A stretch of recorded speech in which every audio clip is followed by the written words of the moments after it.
मित्रांनो, माझं नाव शुभम आणि मी आता उभा आहे बेळगाव रेल्वे स्टेशनवर, कारण आज आम्ही जाणार आहोत तिरुपती बालाजी मंदिरला. आम्ही तिरुपती जाण्यासाठीची रेल्वे तिकीट 1 महिना आधीच काढली होती.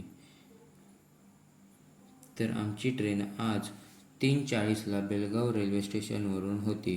कोल्हापूर तिरुपती रेल्वे आता थोड्याच वेळावर येणार होती.